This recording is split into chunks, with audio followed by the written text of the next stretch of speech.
Good day, folks. Papa Hank here with Natural Grandma. There's been a lot of people do videos lately about why they don't farm like Greg Judy. I think it's kind of silly because I think they're just doing a name drop in their title and trying to get viewers to their channel. But anyways, I'm going to tell you today why I do farm like Greg Judy, but I have some differences.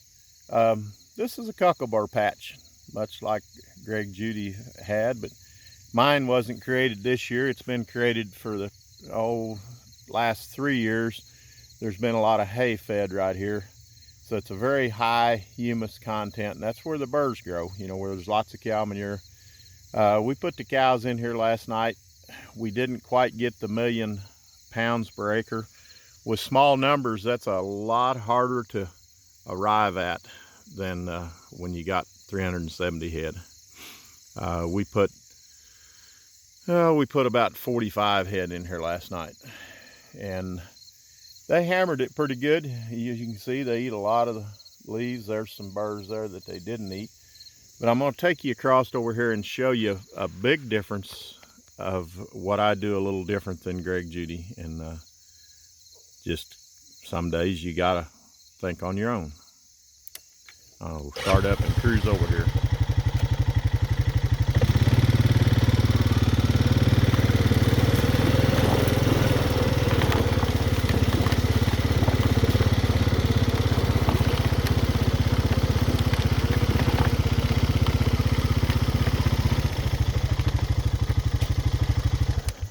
And you can see the line here of, you know, those was cucumber. That's a giant horseweed there, giant ragweed, we call them horseweeds. You can see over there, there's one that the cows haven't got to yet because I got my wire up. Got barn grass, foxtail, wild lettuce, and a lot of other things there. And then at the other end, you can see is mostly just grasses. Now this area out in front of you can see is worked ground. We have tried all summer to get to this patch of ground, reseeded it, and I would have done it just with cow power if it had not had four-wheel drive tractor ruts. The very thing that Greg Judy hates the most is four-wheel drive tractor ruts. He says, you know, you can't have them tractors on your ground, kills the microbes. But we inherited this problem, and some of the ruts were 2 foot deep, high center of the four-wheeler. So a couple days ago, I put a disc over that area. The cows had it grazed a little bit shorter, but I disc in some weeds there, and then I run a fertilizer buggy over it with some wheat seed and some warm season grass and some soybeans and some turnips and some radishes and a little bit of fertilizer just as a carrier, and I double spread it because the warm season grass won't throw like that fertilizer and beans. But anyways, we'll have a cover crop this fall. I got rid of a lot of my ruts where they're tolerable now. But as you can see here, what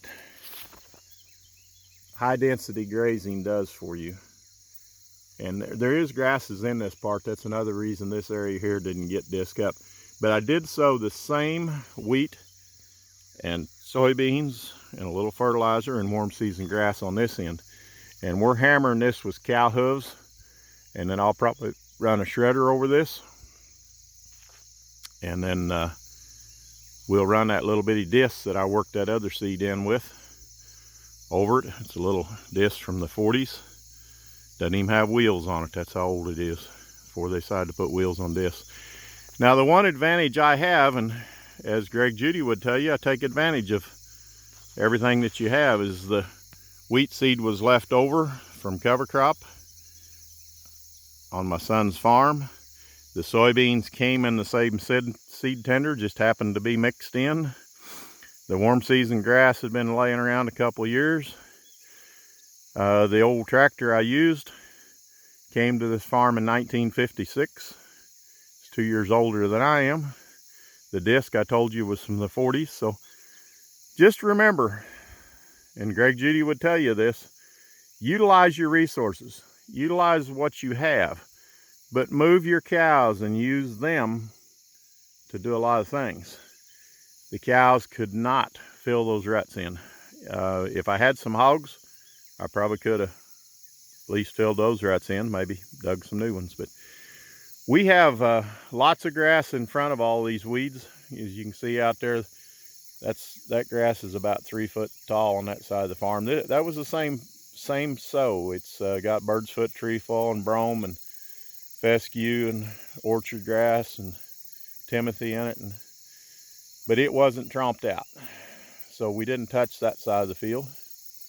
But this side of the field we're putting impact on to get rid of as much of this as we can, which you can manage these weeds with cows.